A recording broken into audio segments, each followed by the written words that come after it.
Hi there guys, it's another episode of In the Shop, working on good old 280ZX here. This episode I'm going to get the rear mount for the rear subframe tacked in, kind of line up the front mounts, and then my buddy Brendan's going to come over and we're going to try to get the front stock suspension back in so we can get this thing on a trailer, get it moved out of here because I got to be out of this house at the end of April. So I'm going to try to get this car out of here, get it over to the roll bar roll cage guy, get that put in, have him weld up the mounts all the way. So this episode, not too much going on, just a lot of like light fabrication stuff on the rear and getting front suspension, and should be fun. So the big thing with this is I finally got the rear cross member from the S13 cut out. As it turns out, right here where you see where I cut, that's where the S13 frame rails were. As it turns out, he found in their infinite wisdom made it the same width as the ZX frame rails. So basically just notch it like that, and fingers crossed it goes in there. Probably gonna have to hammer it just a hair, but because it's cut like that, I know that those studs are placed the same distance from the ZX frame rails, which is good. So to get it in there, as you guys already saw, I've gotten the stock ZX member out. So all that's left is these little plates right here. I already got it off on the other side earlier this morning. So I'm gonna work on getting that one out. Not gonna film that just because it's a lot of banging and stuff. And it's really just, it's a 3" by 2" piece of metal I'm prying off the frame rail. It's not really that hard. So you guys don't really need to see me do that. I'll get more filming once I've got that, the rear member there hammered in place, and I'll kind of explain where the welds need to go, and we'll go from there. Alright, so back under the Z, got pretty much everything that's in the way out of here. Got subframe mount to put in. Now it's just a matter of finagling it in there. I'm going to use a deadbolt hammer so I don't bend stuff too badly. And yeah, should be kind of fun to watch.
Alright, well, there's the mount sitting in the car for the first time.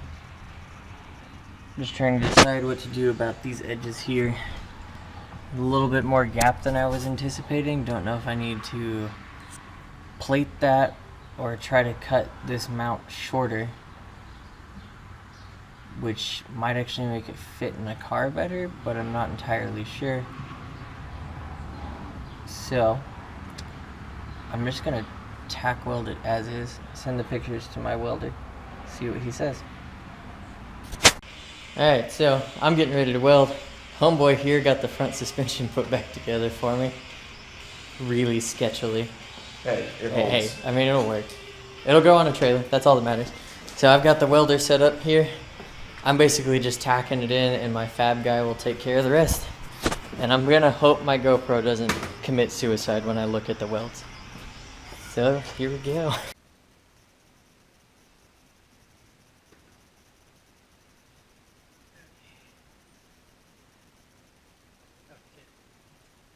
I set the blanket on fire. Yes, I did.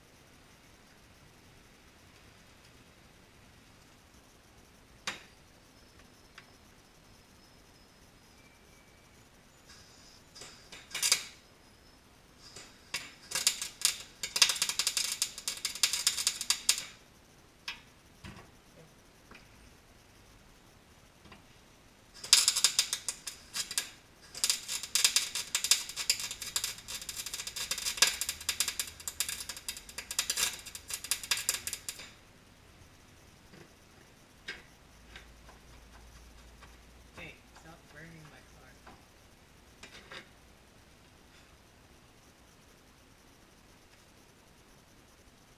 Well, these gloves can sort of take fire. They look nasty. Can you do me a favor on the welder? Yeah. Can you come over here, turn up the speed, like the top dial? Yeah. It's now. Turn it up to like 7. And then on the on the gas bottle, Oh, okay. see that two pin, the one with the two pieces sticking out of it? Just Turn it to the right. Like tighten it up.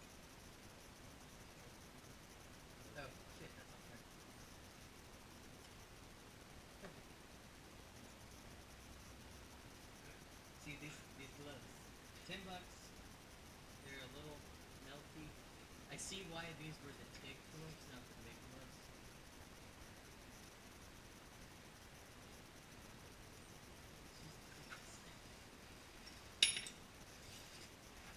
This mask though works really fucking well.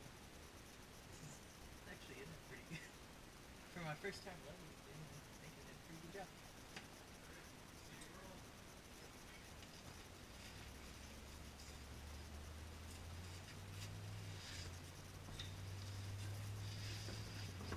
Oh my god, there's like no room in here.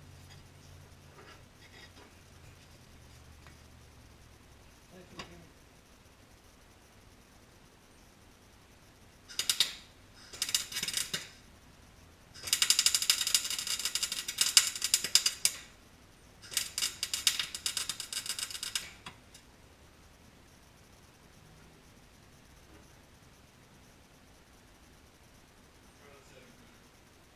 They're okay. Nah, I'm just trying to figure out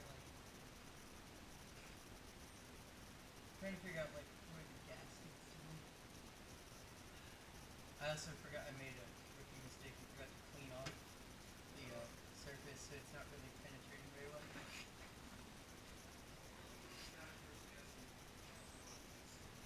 Yeah.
Alright, so first round of welding didn't go very well. As you can see, I had to take the piece back out of the car because the welds didn't hold. And that's because it's been over a year since I welded, and kind of mad at myself. Made a pretty big rookie mistake there, and forgot to grind off all the undercoating and stuff. So, done that now. Got it off the car, got it off the mount there. So we're gonna try re-welding it, and basically, while I have it out of the car here, and it's easier to show you guys where my tacks will be and where you'll want to weld it anyways, go ahead and show you that. So I'm gonna do a tack, as you can see here.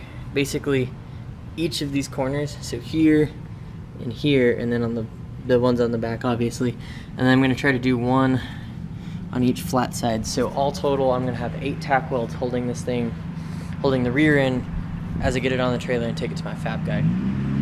I figured that should be enough, because it's literally just got to go from this spot in the garage out into the yard where the trailer's going to be, onto the trailer, drive to the dude's house, push it off the trailer into his shop, and he'll take care of the rest.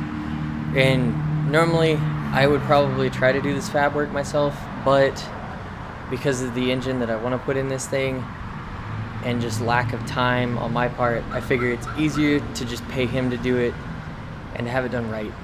So maybe when I start doing work on the 240, you'll see me do more fabrication, but for now, it's easier and safer for somebody else to do it. But now, I'm gonna crawl back under the car, and you guys will see me do those welds. Let's see if they hold this time.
Well, alright, so back from yesterday.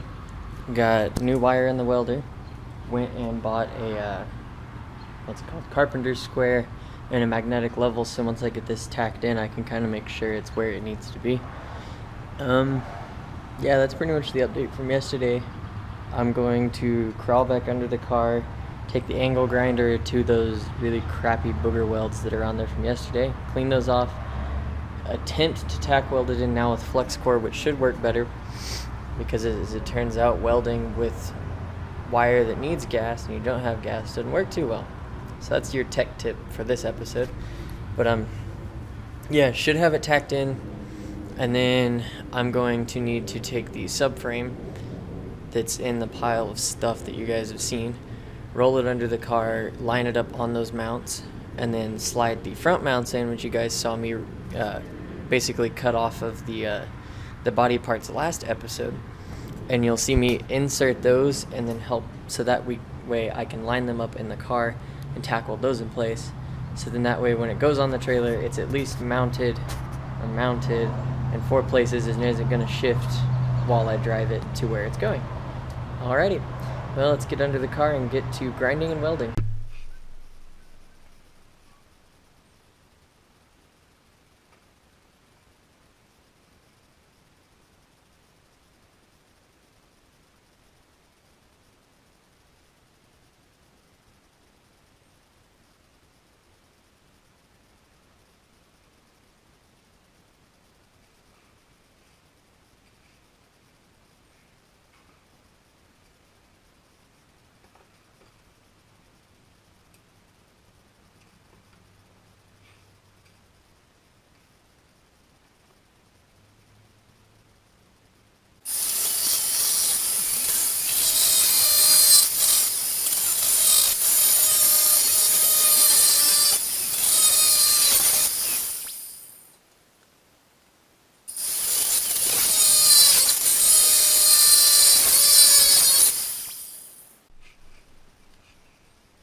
Alright, so got it tacked in here pretty good.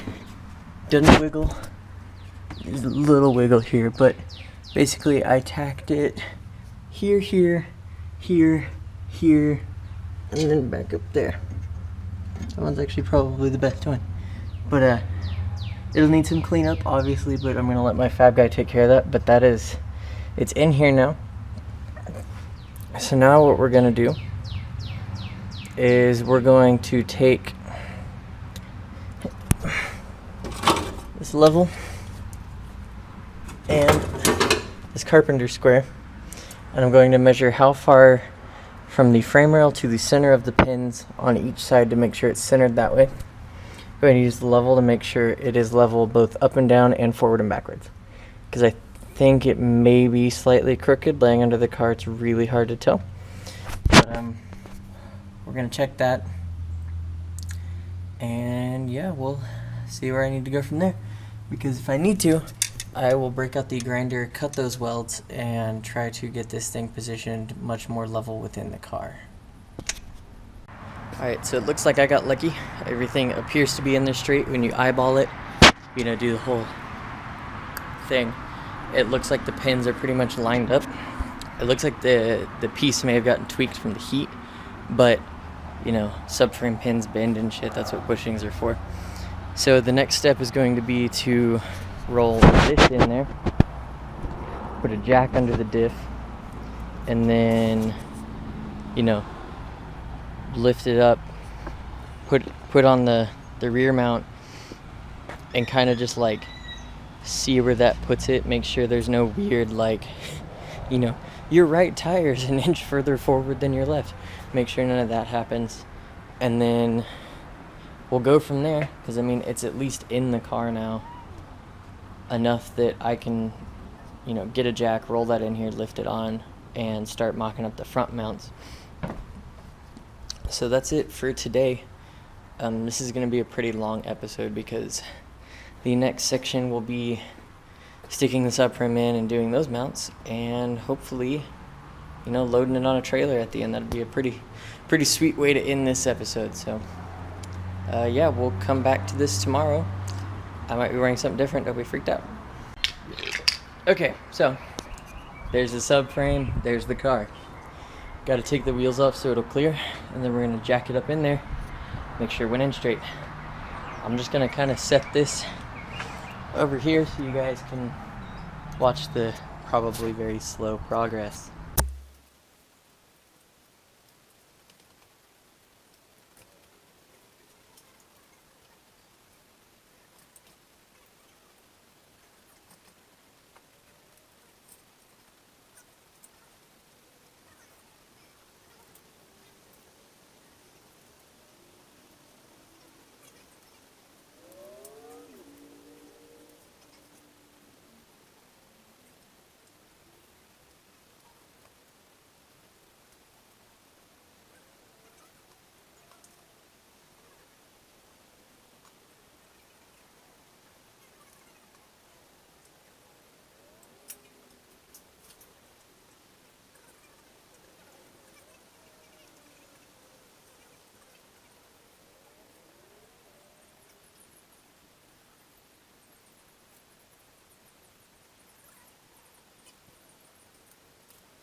Alright, well, the back is on the ground. There are no shocks in it, but the bushings appear to be keeping it from completely bottoming out.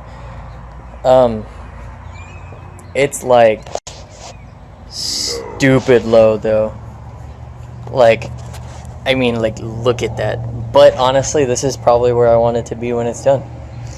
Let me show you guys our ingenuity here to keep the front from front of the subframe from tilting up too far. Put a 2x4x6 in there. Should hold it up pretty well. Just got to clear out some of the stuff from in the car that is, you know, I don't want flying out on the road. And we got to put the last front strut in, and we can lower it down and get it on the trailer. Yeah, making good progress. The progress is going better than I thought, and hopefully we'll have it on the trailer here in a little bit, and I'll show you guys that part. Alright, we got booty on the ground. Coming over here to the front, got the SSRs off the 8.6 because they're the only wheel I had that had air and would fit. Once my homie on the other side gets the other wheel done, we will let it down and push it out of here, and it will be the first time this car has seen daylight in, was it, a year and a half, 2 years? Yeah, year and a half, almost 2. Yeah, it's a little dusty. The trip will blow it off, and then maybe the saga of Zed will finally continue on. I thought that was the Kia Soul for a second. I was like, what the fuck? Hey.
Redo the entire fuel system back there. We did it. It's... Holy shit.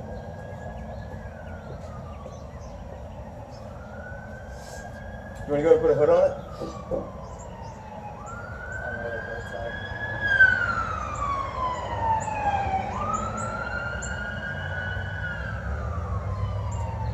What's the hood in the bed? We can grab it, dude. Let's get this on. Now this might blow out all the... Well, it's on the ground. That scraping noise you heard was the fuel pump.